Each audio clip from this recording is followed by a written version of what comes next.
자녀를 키우는 일. 돌이켜보니 참 많은 고민과 선택의 연속이었습니다. 아이가 어렸을 때를 생각해 보세요. 새벽에 깨어 우는 아이를 달래며 어떻게 하면 이 아이를 잘 키울 수 있을까 고민했던 그 순간들을 말입니다. 다른 엄마들은 어떻게 키우고 있을까 궁금했고, 때로는 내 방식이 맞는 건지 확신이 서지 않았던 날들도 있었죠. 그런데 참 신기한 것은 같은 상황에서도 엄마들마다 접근하는 방식이 달랐다는 점입니다. 어떤 엄마는 꼼꼼하게 계획을 세워서 체계적으로 교육시켰고, 어떤 엄마는 자유롭게 놔두며 아이의 창의성을 키우려 했습니다. 또 어떤 엄마는 상황에 따라 유연하게 대처했고, 어떤 엄마는 열정적으로 앞장서서 이끌어갔죠. 지금 생각해보니 그 차이가 단순히 성격의 차이만은 아니었던 것 같습니다. 혈액형이라는 타고난 기질이 우리의 양육 방식에도 영향을 미쳤던 것이죠. 자녀가 성인이 된 지금 과거를 돌아보면 내가 잘 키웠을까? 라는 생각이 들 때가 있습니다. 완벽하지 않았던 순간들, 다른 선택을 했다면 어땠을까 하는 아쉬움들. 하지만 그 모든 선택들이 우리만의 사랑의 방식이었다는 걸 알게 됩니다. 이제 손자녀를 보며 새로운 고민이 생기기도 하죠. 우리 때와는 다른 교육 환경, 며느리나 사위와의 교육관 차이. 그런 고민들을 함께 나누며 혈액형별로 어떤 교육 방식을 택했는지 살펴보겠습니다. A형 부모 치밀한 계획의 교육자. A형 어머니들을 보면 정말 체계적이고 꼼꼼하게 자녀 교육에 임했습니다. A형 어머니들은 자녀가 태어나자마자 육아일기를 쓰기 시작했죠. 수유 시간, 잠자는 시간, 심지어 기저귀 갈아준 시간까지 빠짐없이 기록했습니다. 아이가 조금 더 자라면 발달 단계별로 해야 할 일들을 미리 정리해두고 그에 맞는 교육 계획을 세웠죠. 학습 계획표를 만드는 것도 A형 어머니들의 특징이었습니다. 방학이 되면 하루 일정을 시간별로 짜서 벽에 붙여두고 아이가 그 계획을 따라 생활할 수 있도록 세심하게 관리했습니다. 학원 스케줄도 미리미리 알아보고 아이의 성적과 학습 진도를 꾸준히 체크했죠. 한 A형 어머니의 이야기를 들려드리겠습니다. 이 어머니는 자녀가 중학교에 입학하자마자 3년 후 고등학교 입시를 대비한 계획을 세웠습니다. 어떤 과목을 언제부터 집중적으로 공부할지, 어떤 학원을 다닐지, 심지어 내신 관리를 위해 어떤 동아리 활동을 할지까지 미리 계획했죠. 주변에서는 너무 이르지 않나? 라고 했지만 결국 그 아이는 목표했던 고등학교에 합격했습니다. A형 어머니들은 자녀의 교우 관계도 세심하게 살폈습니다. 어떤 친구들과 어울리는지, 그 친구들의 성격이나 집안 환경은 어떤지까지 파악하려 했죠. 좋지 않은 영향을 미칠 수 있는 관계는 자연스럽게 멀어지도록 유도하기도 했습니다. 하지만 때로는 이런 완벽주의적 성향이 부담이 되기도 했습니다. 자녀가 실수하거나 계획대로 되지 않을 때 스트레스를 받았고, 아이도 엄마의 높은 기대치에 압박감을 느꼈죠. 그래도 A형 어머니들의 이런 체계적인 교육은 자녀들에게 규칙적인 생활 습관과 책임감을 길러주는 큰 장점이 있었습니다. B형 부모 자유롭고 창의적인 멘토. B형 어머니들은 다른 어머니들과는 확실히 다른 교육 방식을 보였습니다. B형 어머니들은 자녀의 개성을 무엇보다 중요하게 생각했습니다. 아이가 관심 있어 하는 것이 무엇인지 관찰하고 그것을 마음껏 할 수 있도록 지원했죠. 다른 아이들이 다 하는 것이라도 우리 아이가 싫어하면 억지로 시키지 않았습니다. 학습에 대한 접근도 자유로웠습니다. 정해진 계획표보다는 아이의 컨디션과 기분에 따라 융통성 있게 조절했죠. 오늘은 날씨가 좋으니까 공부는 내일 하고 밖에 나가서 놀자라고 말할 수 있는 어머니들이었습니다. 성적보다는 아이가 배우는 과정을 즐기는 것이 더 중요하다고 생각했죠. 한 B형 어머니는 자녀가 중학교 때 갑자기 그림에 관심을 보이자 주변의 반대에도 불구하고 미술학원을 보냈습니다. 공부에 집중해야 할 시기에 그림이 뭐가 중요하냐는 말을 들었지만 아이의 재능을 믿고 지원했죠. 결국 그 아이는 디자인 분야에서 성공적인 커리어를 쌓게 되었습니다. B형 어머니들은 자녀와 친구 같은 관계를 추구했습니다. 아이의 고민을 들어주고 함께 해결책을 찾아가려 했죠. 권위적으로 명령하기보다는 아이 스스로 판단하고 선택할 수 있도록 기다려줬습니다. 실패하더라도 그것을 통해 배울 수 있다고 생각했죠. 하지만 때로는 이런 자유로운 방식이 불안하기도 했습니다. 다른 아이들은 다 체계적으로 공부하는데 우리 아이만 너무 느긋한 것은 아닌지, 나중에 후회하게 되는 것은 아닌지 걱정했죠. 그래도 B형 어머니들의 이런 교육은 자녀들에게 자율성과 창의성, 그리고 자신만의 길을 개척하는 용기를 길러주었습니다. AB형 부모 균형 잡힌 지혜의 교육자. AB형 어머니들은 참 독특한 교육 방식을 보였습니다. 상황을 객관적으로 분석하고 그에 맞는 최적의 교육 방법을 찾아내려 했죠. AB형 어머니들은 무엇보다 자녀를 관찰하는 능력이 뛰어났습니다.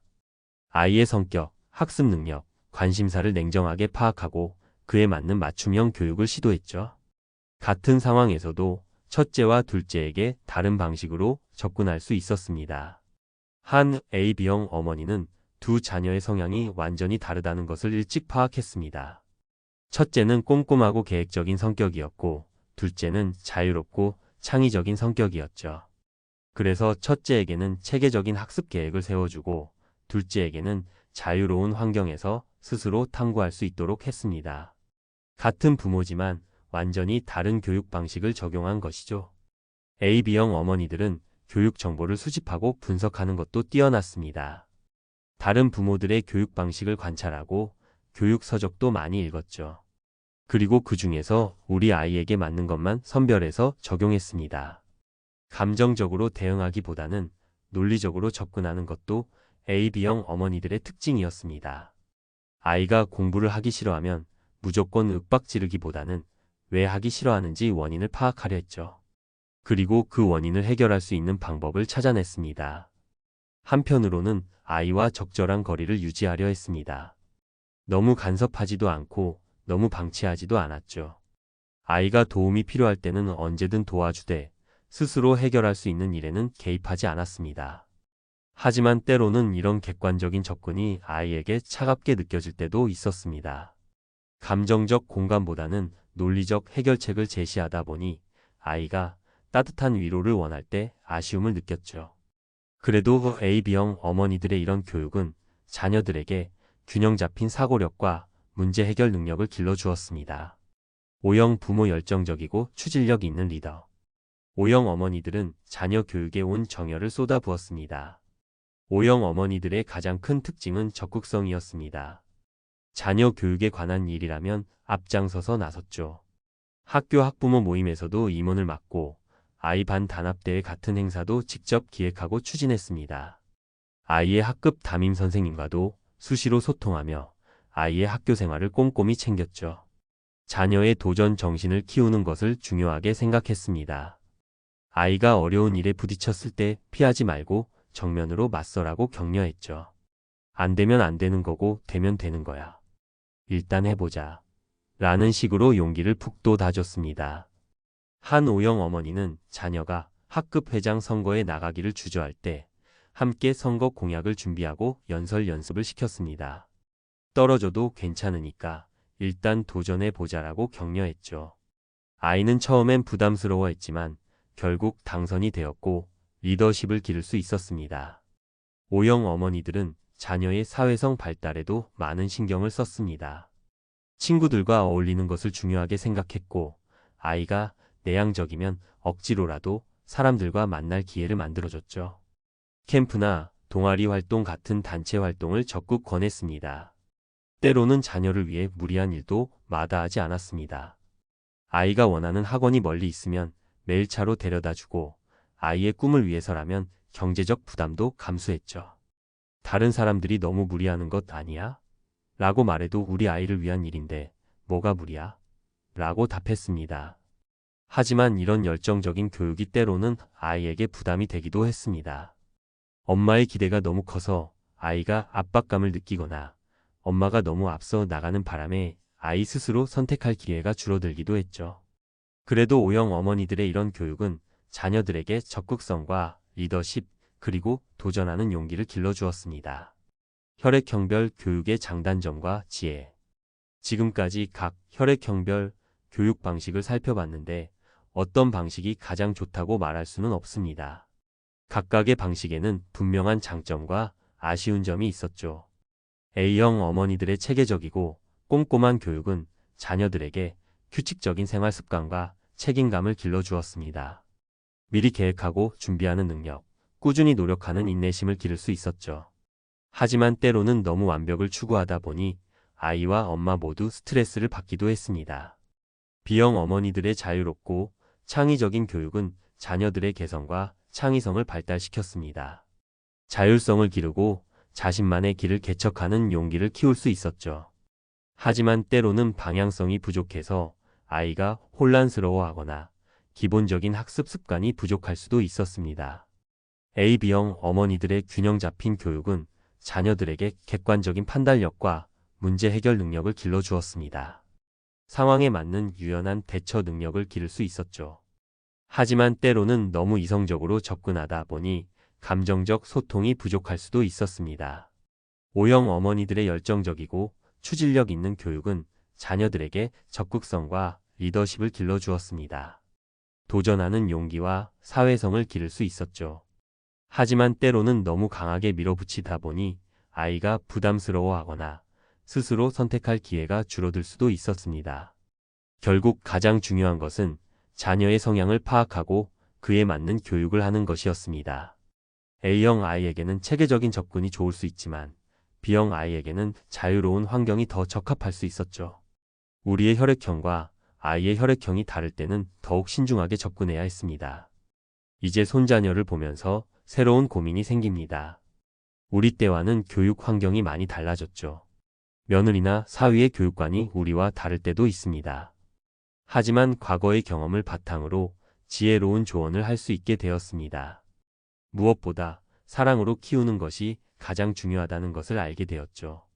혈액형별로 다른 교육 방식을 살펴봤지만 결국 가장 중요한 것은 혈액형이 아니었습니다. 바로 사랑이었죠. A형이든 B형이든 AB형이든 O형이든 우리는 모두 자녀를 사랑하는 마음으로 최선을 다했습니다. 때로는 실수도 있었고 완벽하지 못했던 순간들도 있었지만 그 모든 것이 사랑에서 비롯된 선택이었습니다. 자녀가 성인이 된 지금 그들이 건강하게 잘 성장한 것을 보면서 우리는 자신감을 가져도 됩니다. 우리의 교육이 완벽하지 않았을지라도 사랑으로 키운 덕분에 아이들이 이렇게 잘 자란 것이니까요. 이제 우리의 역할은 조금 달라졌습니다. 자녀들의 선택을 믿고 지켜봐주는 것, 그리고 필요할 때 지혜로운 조언을 해주는 것이 우리의 새로운 역할이죠. 혈액형과 상관없이 우리는 모두 훌륭한 어머니였습니다. 그리고 지금도 그렇습니다. 우리의 사랑과 지혜가 이제는 손자녀들에게도 전해지고 있으니까요. 사랑으로 키운 자녀는 세상 어디서든 당당하게 살아갈 수 있습니다. 당신의 교육이 바로 그 사랑의 증거입니다.